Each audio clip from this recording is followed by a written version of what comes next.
त्याच्यानंतर दुसऱ्या स्वतः देवेंद्र फडणवीस पुण्यामध्ये आलेले होते. त्यांनी स्वतः याबद्दलची सगळी माहिती घेऊन पोलीस खात्याला सक्त सूचना दिलेल्या होत्या की यामध्ये संपूर्ण चौकशी बारकाईनं करण्यात यावी.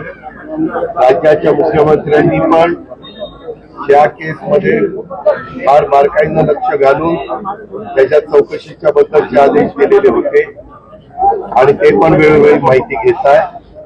मी देखील जिल्ह्याचा पालकमंत्री या नात्याने तशा सूचना दिलेल्या होत्या. परंतु एकंदरीत चौकशी सुरू झाल्यानंतर जसं जसं चौकशी पुढे जायला लागली तसं तसं अनेकांचा याच्यामध्ये सहभाग लक्षामध्ये यायला लागला आणि त्यामधनं सुरुवातीला जो काही बेल दिलेला होता, खरं तर पत्रकारांनी आणि जनतेने पण बेल कोण देतं, सरकार बेल देतं, बेल देतं हे कोर्टाने बेल दिलेला होता. त्याच्यामुळं आपल्या इथं कोर्टाने एखादी गोष्ट केल्यानंतर आपण संविधान मान्य करतो, आपण घटना कायदा मान्य करतो, तो त्यांचा अधिकार असतो. त्याबद्दल मी यत्किंचितही काही बोलू इच्छित नाही. पण त्यांनी बेल दिल्यानंतर ज्या प्रकारे ही दुर्दैवी घटना, विशेषतः 2 मुलांचा, तरुण मुलींचा मृत्यू झाला, त्याच्यानंतर ती चक्र त्या ठिकाणी फिरली आणि घटना घडली कधी, रात्री उशिरा घडली, वेळ कितीची होती, त्याच्या संदर्भामध्ये पोलीस स्टेशनला गुन्हा दाखल करण्यात आला. त्याच्यानंतर जी काही कलमं घालायची होती ती कलमं त्याच्यामध्ये घालण्यात आली. ती कलमं घातल्यानंतर त्या संदर्भामध्ये सकाळी ज्यावेळेस वरिष्ठ पोलीस अधिकाऱ्यांना कळालं, सीपींना वगैरे, त्यांनी पण त्याच्यामध्ये बारकाईनं लक्ष घातलं आणि या सगळ्या घटना घडत असताना त्याच्यातून ज्यावेळेस चौकशीला प्रारंभ झाला त्याच्यात 2 ऑफिसरनी त्याच्यामध्ये दिरंगाई दाखवलेली होती. त्यांच्यावर ताबडतोब ऍक्शन घेण्यात आली. त्याच्यानंतर ससून हॉस्पिटलमध्ये काही जण त्याच्यामध्ये दोषी लक्षात आढळले, त्यांच्यावर ऍक्शन घेण्यात आली. त्याच्यानंतर हसन मुश्रीफ तर त्यावेळेस परदेशामध्ये होते. परदेशातनं आल्यानंतर त्यांनी पण वैद्यकीय शिक्षण खात्याच्या अंडर हे ससून हॉस्पिटल येतं, त्यांनी पण त्याबद्दलची चौकशी केली. ती चौकशी केल्यानंतर त्यांनी स्वतः प्रेस कॉन्फरन्स घेऊन त्याबद्दलची सगळी माहिती दिलेली आहे. त्यांनी काही लोकांच्यावर ऍक्शन घेतली. एक्साईजचा संबंध येतो. एक्साईजचे मिनिस्टर शंभूराज देसाईंनी स्वतः प्रेस कॉन्फरन्स घेतली. त्यांनी एक्साईज डिपार्टमेंटला ज्या काही सूचना द्यायच्या त्या काय दिल्या त्यांनी कालच आपल्याला सगळ्यांना लक्षामध्ये आणून दिलं. सांगायचं तात्पर्य की ही गंभीर बाब जशी सर्वांनीच घेतली तशी सरकारने पण फार गांभीर्याने ही सगळी केस हातामध्ये घेतलेली आहे आणि त्याच्याबद्दलची कार्यवाही चाललेली आहे. रोज ह्याच्यामध्ये जसा जसा तपास पुढे जातो आणि जे कोणी दोषी असतील, जे कोणी त्याच्यामध्ये गिल्टी असतील त्यांच्यावर ऍक्शन घेतली जाते. मुलाला पहिल्यांदा सोडलेलं होतं, नंतर मुलाला पण त्या ठिकाणी अरेस्ट करण्यात आलं. त्याच्यानंतर त्याच्या बापाला पण अरेस्ट करण्यात आलं, त्याच्या बापाला पण अरेस्ट करण्यात आलं. त्याच्यामध्ये चौकशीमध्ये काहीतरी ब्लडच सॅम्पल बदललं असं त्या ठिकाणी पुढे आलं. त्याच्याबद्दल पण ब्लड सॅम्पल बदललं तर मग ब्लड कुणाचं होतं, काय होतं, या संदर्भामध्ये मला मीडियाला आणि मीडियाच्या माध्यमातून तमाम महाराष्ट्रातल्या जनतेला आणि तमाम पुणेकरांना सांगायचंय की आम्ही सारखे कॅमेऱ्याच्या समोर येत नाही. म्हणजे ह्याच्यामध्ये काहीतरी कुणाला तरी लपवछपवी करायचं काम चाललं तर हे अजिबात नाही. त्याच्यात फार बारकाईनं विरोधक त्याच्याबद्दल काय मुद्दा त्यांनी काढावा आणि कशा पद्धतीचे आरोप करावेत हा विरोधकांचा अधिकार आहे. मी त्याच्याबद्दल जास्त टीका टिप्पणी करू इच्छित नाही. पण या संदर्भामध्ये आपण जर बघितलं तर ही घटना घडल्यापासून आजपर्यंत रोज एक दिवस जसा पुढे जातोय तशा या चौकशांमध्ये जे कोणी दोषी आढळत आहेत, दोषी लक्षात येत आहे, त्यांच्यावर कारवाई झाली. पण दादा ज्या पद्धतीने पुणेकरांची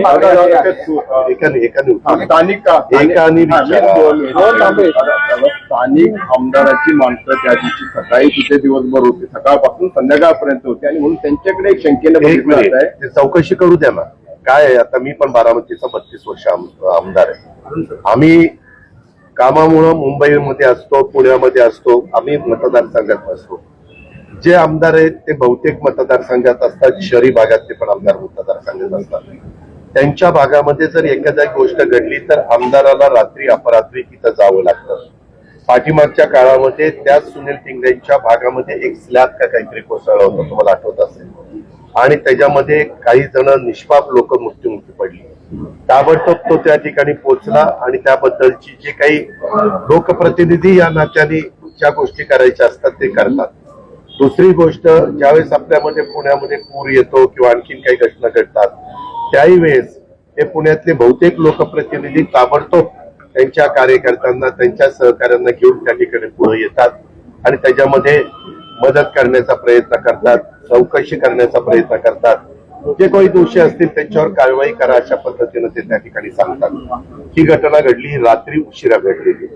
उशिरा बहुतेक जर आपण सगळेजण झोपलेला असतो, त्यांना कुणाचा तरी फोन आला.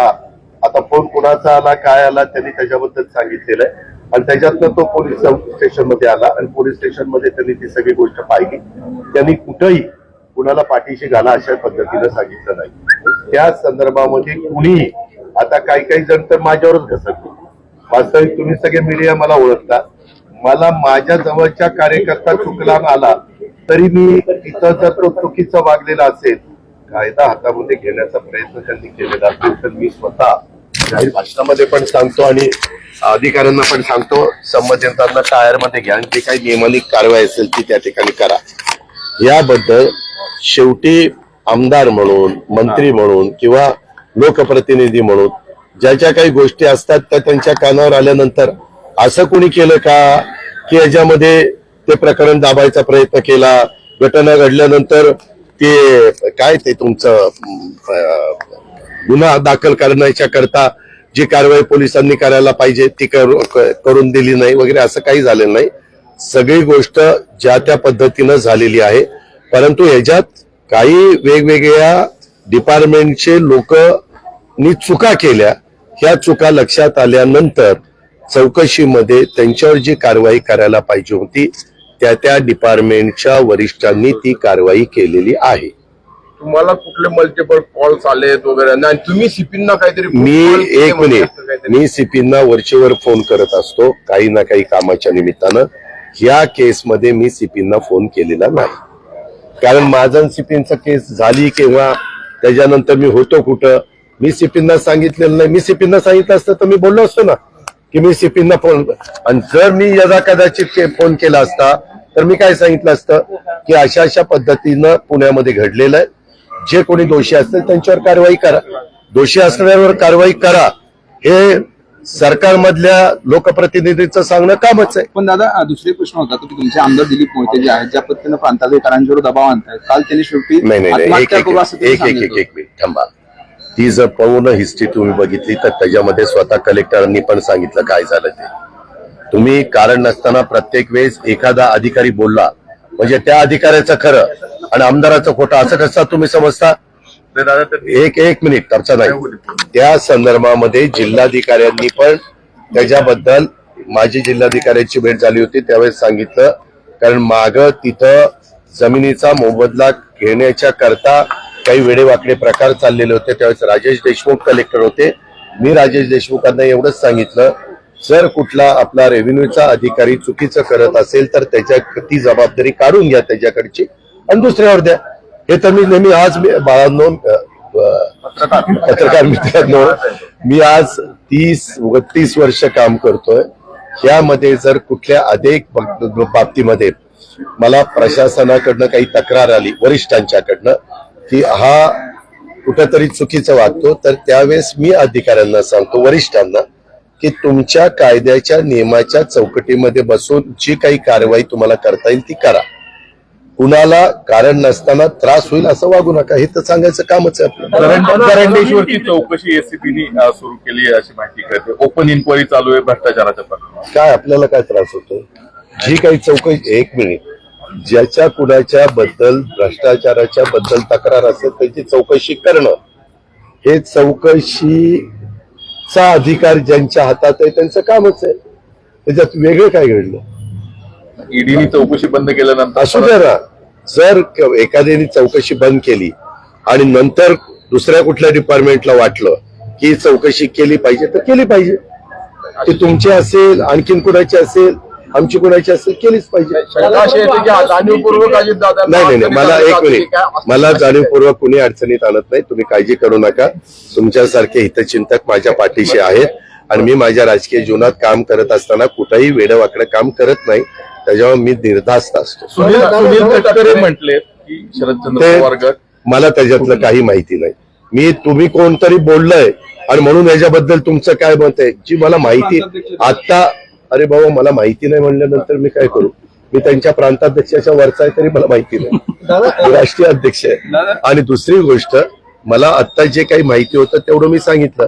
तरी देखील कधी कधी आम्हालाही वाईट वाटतं. आता मी गाडीतनं उतरतोय कारण कोणतरी मीडियाची एक व्यक्ती, दादा बोला, अगं छान ना, ज्याचं काम आहे 9 वाजता उद्घाटन आहे, बोर्ड लागलेला आहे, त्यांची सगळी लोक आलेली आहेत, महिला आलेल्या आहेत. त्याच्यानंतर मी तुम्हाला एक काय एवढे पळून नाही चाललो, सगळ्याची उत्तरं देतो. आपलं काही आपण चुकीचं केलेलं नाही, त्याच्यावर काही घाबरायचं कारण नाही. त्याकरता मी ठरवलेलं होतं खाली आल्यानंतर तुमच्याशी बोलायचं आणि त्याच्यातनं पुढे जायचं. आमदार सुनील टेंगरेंचा जो विषय आहे, ज्या दिवशी अपघात झाला त्या दिवशी पोलीस स्टेशनला गेले. त्यांनी खरं तर जखमी त्यांची चौकशी करणं अपेक्षित होतं. असं न करता ते पोलीस स्टेशनला गेले. त्याच्यामुळे त्यांच्यावर संशय एक मिनिट, जखमी तिथे कुणीच नव्हतं. जखमी कुणीच नव्हतं. आपण अतिशय चुकीचा प्रश्न विचारलाय. एक मिनिट थांबा ना बाबा, आता ऐका ना. त्यामध्ये ऍक्सिडेंट झाल्यानंतर 2 जण, एक मुलगा आणि मुलगी, दोघं मोटरबाईकवर होते. त्यांचं दुर्दैवी निधन झालं. त्याच्याबद्दलच्याच ह्या सगळ्या चौकशा चालल्या. तुम्ही पण एखाद्या भागातले आमदार असला आणि तुमच्या भागात काही घडलं आणि ऍक्सिडेंट झाला, त्या एरियामध्ये असं काही घडलं, तुम्ही महाराष्ट्रात बघा कुठेही घडलं, तो आमदार जर त्या एरियात असेल, परगावी गेलेला नसेल, परदेशी गेलेलं नसेल, तर ते येतात. त्यांचं कामच असतं आणि त्याच्यामध्ये माहिती. त्याच्यात असं झालं का सुनील टेंगरेंनी ते प्रकरण दाबण्याचा प्रयत्न केला, असं काही झालंय का? नाही, आरोप होतात, ते आरोप बिनबुडाचे आहेत. तावरेंची नियुक्ती ऐका ना, त्याच्यामध्ये अनेक आमदारांना अनेक जण भेटत असतात. बऱ्याचशा आमदार, वास्तविक ते चुकीचं आहे, बऱ्याच राजकीय पक्षाचे आमदार सह्या करून त्यांच्या पीएकडे पत्र ठेवत असतात आणि वर नाव टाकत असतात. तशा पद्धतीनं बदल्यांच्या बद्दल आता माझ्याकडे शेकडो पत्र येतात. म्हणजे मी उपमुख्यमंत्री असल्यामुळे माझ्याकडे येतात. पण माझ्याकडनं पण काही पत्र मी मुख्यमंत्र्यांना देतो. त्या अधिकाऱ्याची इथं बदली करा, त्या अधिकाऱ्याची तिथं बदली करा. आम्ही बदली करा सांगतो, ती नियमात आहे का नाही ते बघण्याचं काम डिपार्टमेंटचं आहे. त्याच्यामध्ये काही अधिकाऱ्यांचे 3 वर्ष झाल्याशिवाय बदली करत नाही वगैरे वगैरे, अशा सगळ्या गोष्टी असतात. लोकप्रतिनिधींना पत्र नाही दिलं तर कार्यकर्ता नाराज होतो. साधं पत्र पण देत नाही, शिफारस पत्र आहे. ते करायचं नाही करायचं ते ज्यांना शिफारस केलेली आहे त्यांचा तो अधिकार आहे. आम्हाला अनेकांची पत्र येतात. माझ्याकडे आता फायनान्स अँड प्लॅनिंग आहे, त्याच्यामध्ये खूप काही पत्र आल्यानंतर मी त्याच्यामध्ये जर योग्य असेल तर करण्याचा प्रयत्न करतो, योग्य नसेल तर मी ते पत्र बाजूला ठेवतो. दादा, पण या घटनेनंतर ज्या कारवाया महानगरपालिकेच्या माध्यमातून केल्या गेल्या, जवळपास 100हून अधिक पब असतील, हॉटेल असतील, अनधिकृत बांधकाम तोडलं गेलं. पण हे जेव्हा कधी लक्षात आलं, उशिरा सुचलेलं शहाणपण आहे. पण पुणेकरांची मागणी अशी आहे की या अधिकाऱ्यांची तुम्ही ईडी चौकशी लावणार का, किंवा त्याच्यावर कडक कारवाई होणार? तुम्ही लगेचच तुम्ही ईडी शिवाय, ईडीला काही तेवढीच कामं नाहीये. आपला देश एवढा मोठा आहे, उठलं की ईडी. ईडीकडे जाणाऱ्या केसेस वेगळ्या असतात. असं करू नका. आपण पण आता ताई पानांनी काही पण प्रश्न विचारू नका. अधिकार आहे तुमचा. एक मिनिट त्याच्यामध्ये तुम्ही सांगितलं ते बरोबर आहे. जर आता सध्या तर प्रशासक आहेत ते सगळीकडं, ज्या त्या उद्या तुमचं पोस्टिंग आयुक्त म्हणून झालं, त्यांचं पोस्टिंग सीपी म्हणून झालं, तर आम्ही कुणी पोस्टिंग झाल्यानंतर माझा पहिला त्या सीपीला, त्या एसपीला, त्या आयुक्तांना सांगणं असतं, नियमाच्या बाहेर जाऊन अजिबात कुठलं करू नका, राजकीय दबावाने कुठलंही काम करू नका, त्याच्यामध्ये कारण नसताना मग पुढं ते निस्तरता नाके नऊ येतं. नियमाने वागलो तर हे प्रश्न कधी पण निर्माण होत नाही. आता पण ह्या केसमध्ये आपण बघताय, यामध्ये जे कोणी संबंधित आहे त्याच्यामध्ये तुम्ही म्हणाला की त्यांच्या आईला पण काहीतरी घेतलंय, याचा अर्थ तिथं पण ब्लडच्या संदर्भात काहीतरी तक्रार असेल आणि ते चौकशीमध्ये निष्पन्न झाले असेल. त्याच्यामध्ये रोज आम्ही एवढंच सांगतो की चौकशी अतिशय पारदर्शकपणे करा, कुणाचाही तिथं हस्तक्षेपाला वाव ठेवू नका आणि कुणाच्याही दबावाला बळी पडू नका, कारण ही मॅटर आता जनतेची मॅटर झालेली आहे. दादा, छगन भुजबळांचं जे काही सातत्याने जी वक्तव्य येत आहेत महायुतीमध्ये संभ्रम निर्माण करणारे आहेत, अशा पद्धतीने अजिबात संभ्रम निर्माण आमच्यात होत नाही, काळजी करू नका. दादा, तुम्ही गुटखा बंदी केली होती, थारार पाटलांची दासबार बंदी केली, दारूबंदी या पासून पब असेल, बार असेल, डान्सर असेल, सगळं मूळ दारू आहे. राज्यात दारूबंदीचा विचार व्हावा असं वाटतं? ह्या संदर्भातला निर्णय सरकार घेत असतात. आजपर्यंत जेवढी सरकार आली त्याच्यामध्ये कुणीही दारूबंदीचा निर्णय त्या ठिकाणी घेतलेला नाहीये. काही जिल्ह्यामध्ये आपण बंदी केली, उदाहरणार्थ वर्धा, उदाहरणार्थ चंद्रपूर, असे काही जिल्ह्यामध्ये बदली त्या ठिकाणी झाली. त्याबद्दलचा निर्णय हा धोरणात्मक असतो. मागे सभागृहामध्ये देखील जसं इथून पुढे दारूची कुठली दुकानं की देण्यात येऊ नये असा एक ठराव झालेला आहे ह्याचा विधिमंडळाचा, आणि त्या पद्धतीने आपण दारूची दुकानं त्या दिवसापासून बंद केलेली आहे. आणि आता हा जो नवीन प्रश्न आलेला आहे त्याच्याबद्दल आता आचारसंहिता आहे. आम्ही आचारसंहिता उठावी म्हणून प्रयत्न केलेला होता, शिथिल करावी म्हणून, परंतु निवडणूक आयोगाने सांगितलं 6 तारखेपर्यंत आम्ही काही ती शिथिल करणार नाही. त्यामुळे आम्हाला पण बैठका घेत असताना ऑथेंटिक बैठका, अजेंडा काढून बैठका घेता येत नाहीयेत. परंतु आम्ही माहिती तर टँकरचं कसं चाललंय, टँकर व्यवस्थित पिण्याच्या पाण्याचे मिळत आहेत का, कुठं काही चाऱ्याच्या संदर्भातले काय प्रश्न आहे, कुठं अवकाळी पाऊस पडला, वादळी वारं आलं, त्याच्यात काही नुकसान झालं, त्याचे पंचनामे झालेत का, बियाणं लोकांना मिळत आहे का, खतं मिळत आहेत का, खरीप पूर्व जी तयारी करायची असते क्रॉप लोन वगैरे ते मिळते का, अशा प्रकारचा आढावा मुख्यमंत्री त्या ठिकाणी घेत आहेत. आणि त्याच्याबद्दलची आमची पण कारवाई, मी पण मंत्रालयामध्ये बसून न कुठला आचारसंहितेचा भंग होता ज्या ज्या गोष्टी करता येतील त्या करण्याचं काम आम्हा लोकांचं चालू आहे. दादा, एक शॉर्ट में हिंदी में जाना चाहिए, क्या सरकार को बदनाम करने की कोशिश इस केस में हो रही है? आपको ऐसा लगता है जिस तरह से जो है पूरे आपके अगेंस्ट है? अपोजिशन में जो करना है अपोजिशन का काम चालू है, लेकिन आपने देखा होगा शुरू से ही मेरे ख्याल से घटना हुई रात को 2, 2:30, 3 बजे शायद, मुझे मालूम नहीं, लेकिन उसी टाइम, और उसके बाद सुबह सबको पता जब चला तब से इंक्वायरी चालू है. उसमें खुद होम मिनिस्टर ने जो भी सूचना करनी चाहिए थी वो उन्होंने की है. हमारे चीफ मिनिस्टर ने भी उसमें इस केस के बारे में जो भी डिपार्टमेंट को बताना चाहिए वो उन्होंने बताया. मैंने भी गार्डियन मिनिस्टर के नाते बताया. सब इंक्वायरी ठीक तरह से चालू है, और जैसे जैसे इंक्वायरी आगे जा रही है वैसे वैसे जो भी लोग उसमें जिम्मेवार है उनके ऊपर एक्शन तुरंत हो रही है. दादा, आज शेवटच्या टप्प्याचं मतदान पार पडतंय, संध्याकाळी एक्झिट पोल येणार आहे. तुमचा एक्झिट पोल काय आहे? माझा ह्याच्या कशावरही एक्झिट पोलवर विश्वास नाही. मी अनेकदा निवडणुकीला सामोरं गेलोय. आता ते मशीन मध्ये बंद झालंय. टोटल मारल्यावर 4 तारखेला सकाळी कळेल. काही 2 दिवस उशिरा कळलं म्हणून काही आकाश पाताळ एक होत नाही. त्याच्यावर मी शांत आहे. पुढे रोज काहीतरी सांगतं, आपण ह्या कारणाचं ऐकायचं, त्या कारणाने सोडायचं. आता पाण्याचा विषय जर म्हटलं आपण सध्या पुण्यामध्ये सवाल उठाए जा रहे हैं, उसको किस तरह से आप देखते हैं? आपके कॉल जो है सीपी को गए थे, ऐसे भी सवाल? मेरा एक भी कॉल इस केस के बारे में सीपी को गया नहीं, एक भी कॉल. चेक करो, मेरा पूरा उसके बारे में कहना है. दूसरा, सुनील टिंगरे जी ने खुद प्रेस कॉन्फ्रेंस लेके इसके बारे में सब कुछ उनको जो बताना चाहिए तो वो बताया। अभी उसको शुगर है, तो इसके लिए वो बीमार है। और क्या होता है, जब कभी टेंशन बढ़ जाता है, किसी को टारगेट करने की कोशिश होती है, तब जिसके बारे में होती है वो थोड़ा सा तबीयत उसकी खराब हो जाती है, इससे बहुत दफा हो जाता है। इसीलिए वो अभी आपके सामने नहीं आ रहा है, लेकिन उन्होंने बताया, मैं उसके कांटेक्ट में हूँ, उन्होंने बताया कि दादा जो भी इंक्वायरी करनी हो, मेरी एक भी गलती इसमें नहीं है। और वो इंक्वायरी के लिए सब इंक्वायरी के जो भी सवाल पूछेंगे वो सवाल को जवाब देने के लिए वो तैयार है। रिंग रोडचं टेंडर आलेलं आहे पुण्याचं 40% अभावी टेंडर आलेलं मी आहे। पेपरला वाचलं ती बातमी, परंतु 6 तारखेपर्यंत आचारसंहिता आहे। पुन्हा काय होतं, तुम्हीच प्रश्न विचारता आणि तुम्हीच विचारता आचारसंहितेच्या काळात तुम्ही कशी काय डायरेक्शन दिल्या। त्याच्यामुळे 6 तारखेच्या नंतर त्याच्यामध्ये रस्ते विकास महामंडळाकडे ते डिपार्टमेंट ते काम आहे, ते PWD कडे किंवा दुसऱ्या कुणाकडे नाहीये।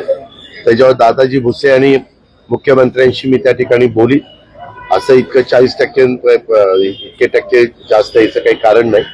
त्याच्याबद्दल शेवटी जनतेचा पैसा योग्य पद्धतीनेच त्याच्याबद्दलची कारवाई केली। त्याला 6 तारखेनंतर सध्या आता 5.63 TMC पाणी सध्या आपल्या इथं आहे।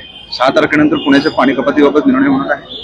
साधारण आयुक्तांना आणि पाण्याची जबाबदारी वितरणाची ज्या अधिकाऱ्यांच्याकडं त्या कॉर्पोरेशनची त्या नगरपालिकेची असते, त्यांच्यावर सगळं ते अवलंबून असतं, त्यांना तो अधिकार दिलेला असतो। मुंबईमध्ये सुरुवातीला 5% पाणी कपात केली, परंतु त्याच वेळेस सांगितलं की हे असंच जर पाऊस जर विलंब झाला तर आम्ही दुसऱ्या आठवड्यात 10%